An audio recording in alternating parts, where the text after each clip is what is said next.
Teman-teman, sebelum nonton jangan lupa ya, klik like, subscribe, and share.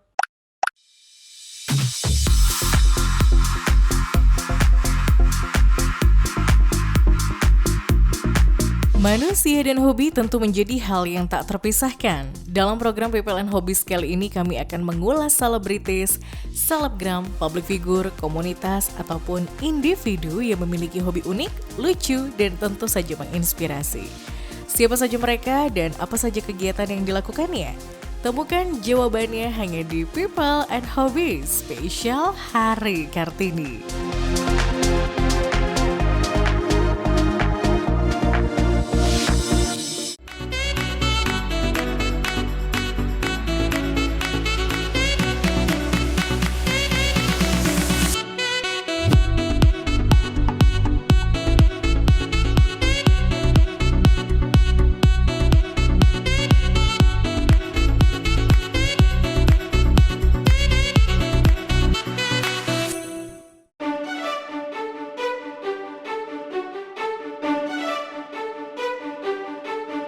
Kartini masa kini, tentu saja julukan ini pantas kita berikan untuk para atlet wanita yang telah mengharumkan nama Indonesia di kancah internasional.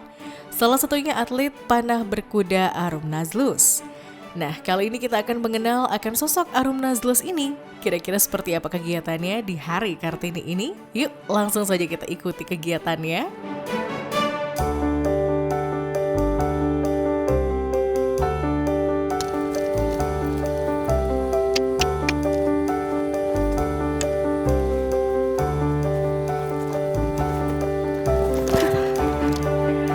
Viewers, kenalin nama aku Arum Nazlus Sobah. Kan hari ini Hari Kartini ya. Jadi kebetulan Arum lagi latihan. Mau tahu nggak gimana keseharian Arum? Yuk ikutin terus.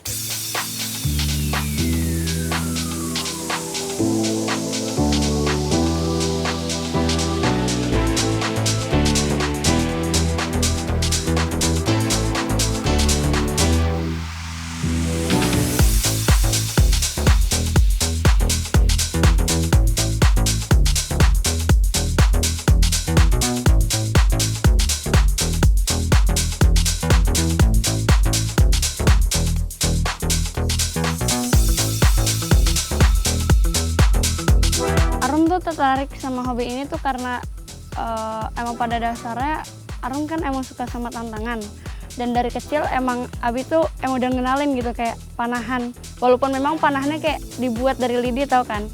Nah terus abis itu ya pokoknya main-main aja. Terus tiba-tiba baru pulang sekolah Abi pulang tiba-tiba bilang Abi punya panahan gitu. Terus kayak hah, panahan gitu kan, serius gitu. Nah tapi emang panahannya masih panahan modern tuh, masih belum panahan yang sekecil ini gitu. Terus akhirnya pas dilihat kayak besar banget gitu kan. Oh nggak bisa nih kalau misalnya buat Arum sendiri gitu kan. Terus akhirnya ya udah Arum cuma bisa ngeliat sama Bang Arum tuh. Terus tiba-tiba Abi nemu organisasi namanya KPBI, Perkumpulan Panah Berkuda Indonesia. Abi masuk organisasi itu. Terus abis itu Abi ceritain tuh kayak sebenarnya tuh busur yang modern itu tuh kalau misal dipikir-pikir lagi buat berkuda itu nggak bisa karena kan terlalu besar, panjang juga kan. Nah terus abis itu akhirnya Abi cari nemu organisasi ini. Abis itu Abi kasih tahu nih ke Umi, ke Arum, ke Abang Arum, ke pokoknya satu keluarga itu dikasih tahu. Terus kayak mau coba nggak gitu. Akhirnya Umi juga ikutan coba. Terus abis itu Abang Arum juga ikut coba. Tapi Arum pas ngeliat panahan kayak kurang asik gitu kan. Terus abis itu akhirnya ya udahlah ikut-ikut aja gitu. Jadi kayak tahun ini ikut, terus tahun depan nggak panahan, terus tahun depannya lagi ikut panahan lagi gitu kan. Jadi kayak ya nggak serius-serius banget gitu. Jadi kalau misal untuk pengalaman keluar negeri, Arum baru kali ini berpengalaman buat keluar negeri gitu.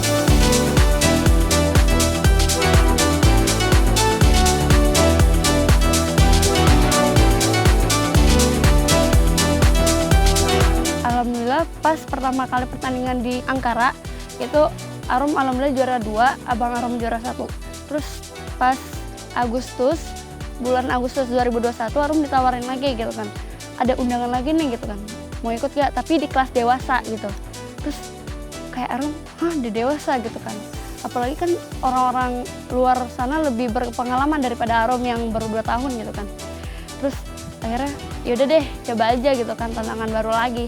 Nah tapi pas di Agustus ini orang tua Arum gak ikut sama sekali, jadi yang ikut cuman kakak pertama Arum sama kakak ipar Arum, dan Mas Arsa juga tuh lagi di pondok kan. Jadi ya gimana sih kalau misalnya ke negeri orang lomba tapi nggak ada orang tua, terus kayak dukungan tuh nggak yang 4 mata gitu, nggak. Jadi kayak ya udah lewat HP aja gitu. Terus akhirnya kayak Arum berdoa, terus alhamdulillah Arum juara 1 umum, jadi ada 3 kategori. Alhamdulillah 3 kategorinya Arum menangin semua nih, juara 1 semua, terus sama juara umum gitu kan.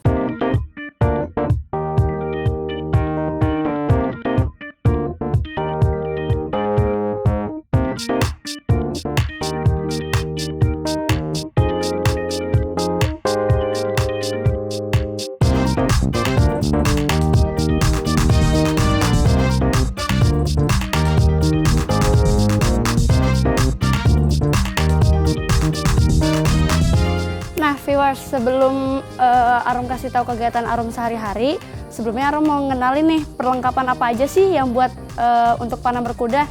Nah di sini ada busur Arum. Jadi ini tuh dulu busur Arum tuh dari kelas 3 SD. Jadi tuh ini tuh polos. Terus abis itu Abi minta orang untuk ngelukisin busur ini. Jadi busur kesayangan banget dari kecil gitu kan. Ini dibuat dari Cina. Ini keluaran tahun-tahun awalnya ada panahan di Indonesia gitu. Terus di sini ada anak panah. Ini anak panahnya dari Turki. Jadi kalau misal yang mungkin bisa dibilang belum profesional, itu dia ada sendiri anak panah khusus yang untuk aman buat orang itu gitu. Kalau anak panah ini, kalau misal anak panah ini patah sedikit aja, itu nanti serat karbonnya bisa kena tangan. Terus nanti kalau misal kita nggak sadar, nanti nauzubidzalik, itu nanti tangan kita bisa kena amputasi gitu. Jadi buat yang untuk pemula lebih baik mencari anak panah yang lebih aman. Nah di sini Arum juga mau jelasin nih bawa berapa sih anak panah yang biasa dibawa untuk perlombaan. Nah selama pengalaman Arum sendiri itu tergantung dari negara tersebut gitu. Jadi kita punya sekitar 3 trek, tapi ada juga 2 modelan gitu. Ada yang trek lurus dan ada juga yang lingkaran. Kalau misalnya lingkaran itu ya sekitar 24 anak panah gitu sekali bawa. Nah itu kita dikasih waktu selama 45 detik. Jadi kita harus ngabisin 24 anak panah itu dalam waktu 48 detik. Terus kalau misalnya trek lurus itu ada 3 trek. Namanya ada Korea, Hungarian trek, sama Kabak. Kabak itu dari Turki, Hungarian itu ya dari Hungarian. Terus kalau misal Korea trek dari Korea. Nah kalau misal Korea trek itu dia harus membawa 3 anak panah dan harus sekali lintasan itu sekitar 100 meter itu harus kita melepaskan 3 anak panah. Nah biasanya itu kayak ada juga kuda yang lambat, ada juga kuda yang kencang. Jadi ada juga yang kayak 7 detik, 6 detik, ada juga yang 12 detik, 13 detik atau ke atasnya lagi gitu. Terus kalau misal Hungarian berapa sih? Kalau misal Hungarian itu dia dari jauh itu kita harus udah nembak, dan sekitar 60 meter itu kita udah harus nembak. Jadi di atas kuda 60 meter kita harus nembak target itu. Jadi kita harus bawa anak panah sebanyak-banyaknya. Jadi itu benar-benar nguji seorang pemanah tuh sebagus apa skill dia gitu. Terus kalau misal Kabak, dia itu yang ke atas. Jadi kalau misal di sejarahnya itu dulu tuh di Turki itu ada sultan yang dia tuh membuat hiburan. Jadi dia nembak ke atas, itu dia nembaknya burung. Nah tapi seiringnya zaman kesini itu diganti oleh lempengan. Jadi kalau misal kena itu kayak bener-bener hiburan banget. Karena buat ngenain Kabak itu cukup susah banget. Terus abis itu kalau misal yang Korea itu dia waktunya itu harus di bawah 10 detik. Kalau misal Hungarian di bawah 20 detik. Kalau misal Kabak itu sekitar di bawah 10 detik juga. Selanjutnya, Arum mau jelasin tempat anak panah. Bisa dibilang quiver. Nah, quiver ini pemberian dari idola Arum yang ada di Polandia.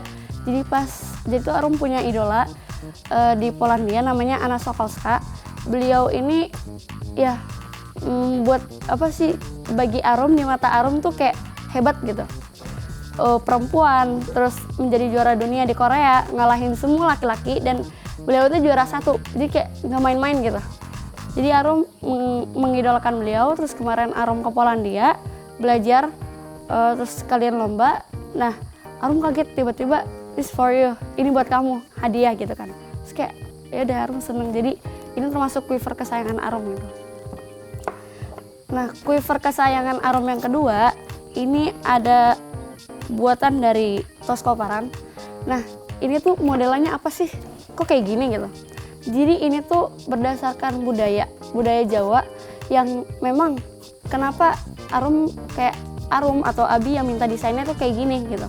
Karena Abi dulu itu suka banget sama kayak perwayangan, sejarah-sejarah budaya Jawa dulu gitu.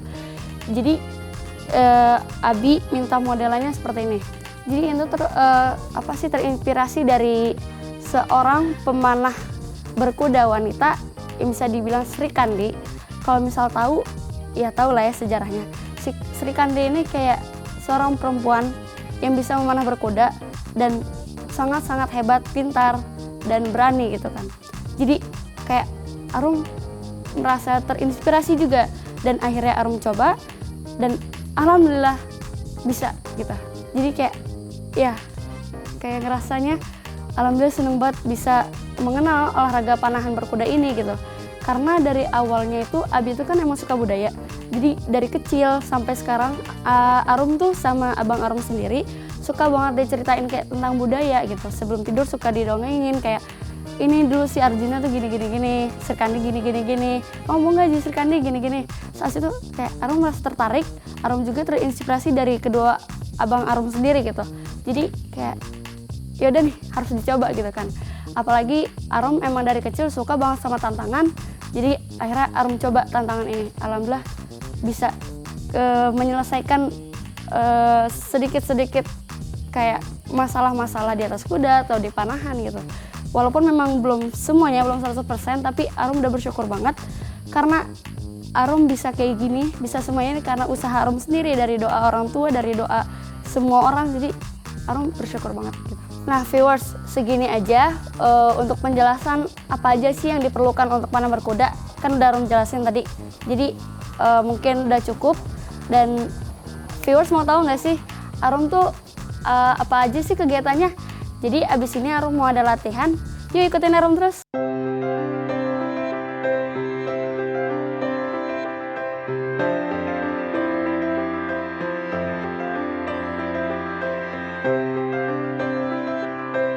Nah viewers, kenalin nih, ini ada Umi Arum. Kalian tuh penasaran gak sih siapa sih yang buat kostum Arum gitu?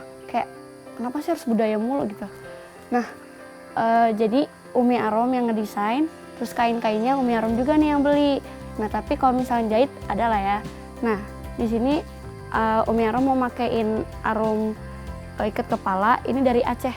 Jadi kenapa Arum suka banget atau Umi suka banget sama budaya? Karena emang budaya itu benar-benar bersejarahnya Indonesia. Otomatis kita harus bangga dong. Apalagi kayak kalau misal keluar negeri, itu memang kita disuruh untuk menggunakan baju tradisional. Jadi kita mengenalkan negara kita sendiri ke negara orang gitu.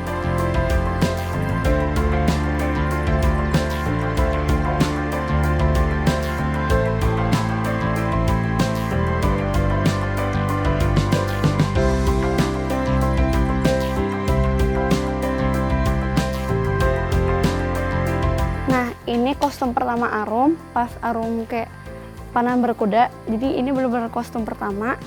Dan ini tuh benar-benar bersejarah banget. Karena yang beritanya yang Arum menang di Turki itu, Arum lagi pakai kostum ini gitu. Nah ini dibuat dari kain tenun, dari Lombok. Jadi Arum emang benar-benar suka banget sama kostum ini gitu.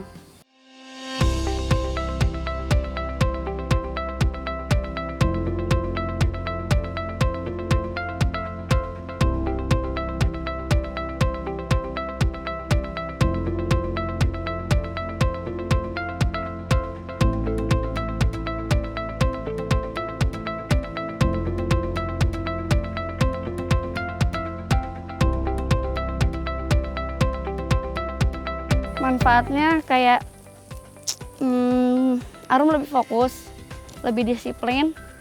Ya walaupun nggak disiplin banget sih kalau misalnya di sekolah gitu kan. Tapi buat diri Arum sendiri kayak ya udah buat bagi Arum buat seumur Arum segini bisa disiplin tuh udah bagus loh kamu diri sendiri gitu kan. Kayak ngobrol sama diri sendiri kayak kamu tuh di umur segini udah bisa kayak gini bagus loh. Jadi jangan pernah nyerah gitu kan. Terus Arum juga ngerasa kayak badan Arum juga maksudnya lebih sehat gitu. Terus kalau misal yang lain pada masuk olahraga kayak kenapa sih olahraga tuh sehat gitu loh. Kayak kadang kan kalau misal dari sekolah juga kayak olahraga nih. Ada juga nih kayak divisi olahraga. Terus kayak anak-anaknya olahraganya kayak gitu. Terus kayak bisa ngisi olahraga tuh yang bener nih juga buat kesehatan tubuh kalian juga. Jadi manfaatnya ya maksudnya lebih seneng ke olahraga juga, lebih sehat. Terus ya nggak apa-apa lah hitam juga, tapi yang penting kan tulangnya sehat gitu kan. Maksudnya nggak yang di rumah kayak AC, main game, nonton HP mulu gitu. Nggak. Nah kalau misal Arum kayak gitu tuh di rumah langsung diteriakin, dia latihan gitu kan. Terus kayak oh ya udah gitu.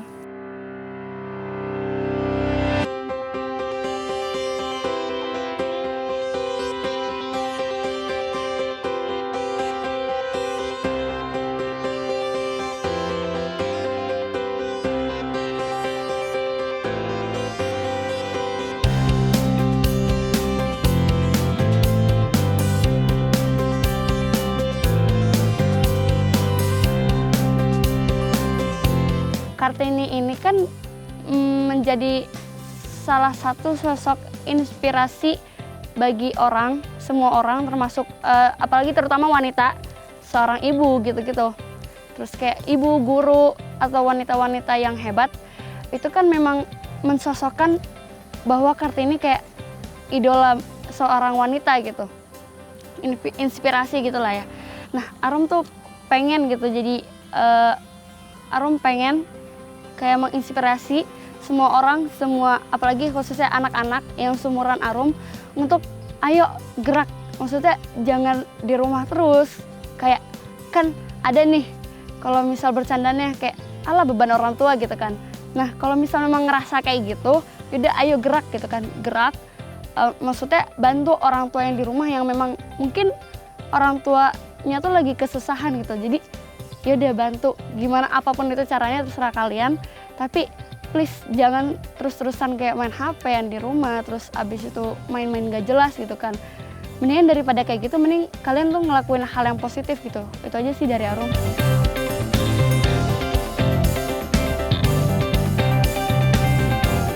Nah viewers, kegiatan Arum hari ini udah selesai nih latihannya. Mau tahu keseruan lainnya? Yuk ikutin terus.